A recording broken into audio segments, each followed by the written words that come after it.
Hello, and welcome to another exciting Kings of War battle report. Today we have 1200 points of Elves facing off against 1200 points of Forces of Nature. If you watched the last battle report, armies are going to look pretty similar, although we are continuously getting more painted and increasing our points. We're up to 1200 points now, and I think within a couple weeks we're going to be shooting for 1500. Scenario today is Dominate. So the only points that matter are for the units that you have completely within 12 inches of the center point of the table at the end of the game. Sounds like a pretty exciting, dynamic scenario, so let's get into it and take a look at deployment.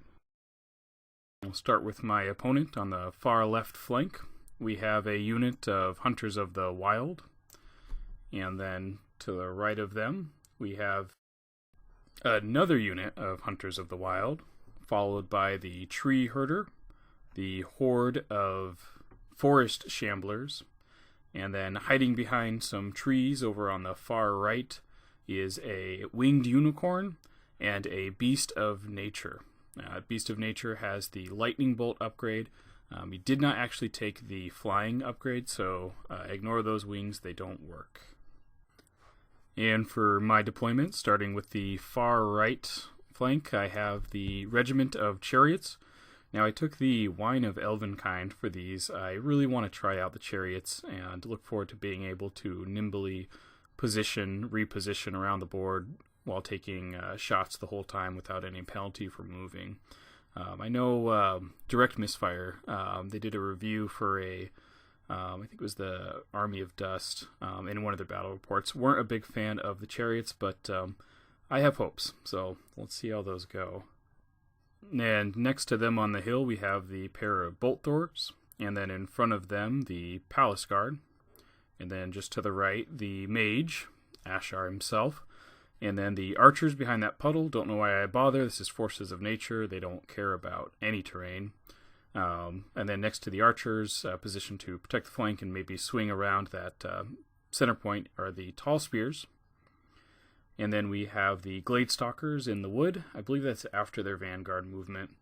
And then on the far left, my far left flank, anchoring the force, is the Stormwind Riders. So here's the board after the Vanguard movements. My Gladestalkers moved up a bit, and then pretty much his entire army moves up 12 inches. Now, at this point, the battle plan is to use the Archers and the Bolt Thors to pressure him to just come down the middle, front and center. He's also got the objective there to encourage him just to move in. So I'm hoping that plus the pressure from the artillery is going to just pull him into the center. My hope is then to be able to move the cavalry and the chariots on the far edges around, and then circle him around and hit him from both sides. So I'm hoping to use the objective, the Dominate objective, to kind of manipulate my opponent. It's sneaky, but that's the plan. Let's see how it works. My opponent wins the roll for first turn and moves up like this. Launches a lightning bolt from the Beast of Nature and from the Winged Unicorn. I think both were targeting the Palace Guard. I don't think it did very much. I think about 3 damage total, so not too impressive. But his movement is looking okay to me so far. It's kind of following what I'm hoping. I just need him to funnel into the middle a little bit more. But so far, so good. So then on my turn, I mostly just move the cavalry and the chariots on the edges up a little bit, staying out of charge range, but I'm trying to position myself so that once he moves forward a little bit more, I can just move right past him, and then on subsequent turns, turn around and come back. So turns looking pretty good. I'm feeling good about the setup for the future.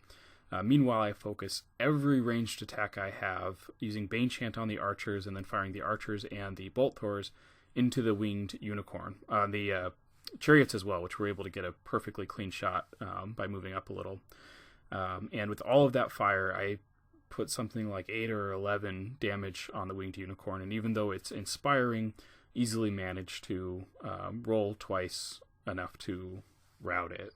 And into my opponent's second turn, he's moving up very aggressively in the center, which is what I wanted, but he is being pretty careful with the flanks, not taking the bait on my left flank at all, staying by the objective, but just staring my cavalry down and positioning it so that I can't move forward at all without having to charge into the forest, which I do not want to do, or moving forward and taking a charge from one of his Hunters of the Wild. While on my right flank, my opponent is making very good use of his Beast of Nature. Keeping it in the woods there is making me not really want to shoot at it because those bolt throws normally hit on 4s.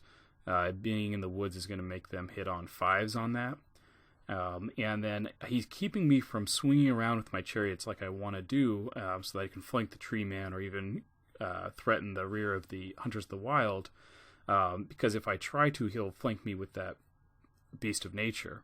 And I can't really charge it with the chariots, as I would be at -1 to hit and lose the Thundering Charge 2 from having to go into the woods.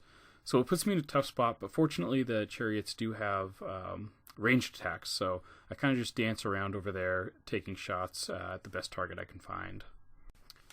And my second turn, not a lot of movement. I'm staying just out of charge range on the edges with the cavalry and the chariots, and then I do charge into the forest shamblers with my palace guard, and then I shoot pretty much everything I can into that Beast of Nature to almost no effect. I think it was 1 damage, and the Gladestalkers do put a couple wounds on the Hunters of the Wild that are right near the objective. And with the help of the mage's Bane Chant, the Palace Guard do manage to put a very impressive 7 damage on the Forest Shamblers. Not enough to rout them. The Palace Guard are in a bit of trouble as they've got 5 damage from lightning bolts from the Beast of Nature and the 1 shot from the Winged Unicorn earlier. And my opponent's third turn, the left flank continues to be a stare down. On the right half of the board, the Tree Man charges into the Tall Spears, doing several points of damage, and the Forest Shamblers smash into the Palace Guard and are able to destroy them, while the Beast of Nature just stays in his little forest and just takes some shots at the chariots. So my third turn, as much as I wanted to take care of that Beast of Nature that was in the forest back there, I put everything I had into the Forest Shamblers and was able to knock them out, and the Tall Spears charged into the Tree Herder, and I think managed to do a point of damage, and then the Gladestalkers just kept firing into the Hunters of the Wild. I think they're up to about 5 points of damage at this point. And my opponent's fourth turn, good turn for him, managed to finish off the Tall Spears with the Tree Man, and then reposition to face towards the archers and the bolt throwers. And the Beast of Nature fired into and was able to rout the chariots. The Hunters of the Wild units on the left side are still just holding that position and staring down the cavalry. My fourth turn, I was able to focus fire and knock out the Tree Herder, but I do realize at this point that I've only got 2 more turns after this turn to get units within 12 inches of that center point, and it's not going to be easy. So right now he has a very definite lead with a unit parked right next to that center point, and I got to get moving. Opponent's turn 5. I think he's also realizing at this point that he's got to get stuff to that center point to secure the victory. Also just a lot less on the field, so at this point it's kind of just becoming a race for the middle. And then on my turn, I decide it is time to act.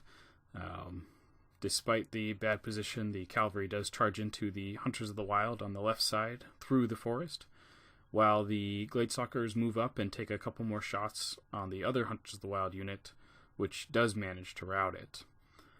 Now, despite the odds, my cavalry, with 8 attacks, -1 to hit in the woods, and no thunderous charge, gets 5 damage out of 8 possible attacks, and then rolls the necessary 11 needed to rout that unit. So incredibly lucky, but still worked.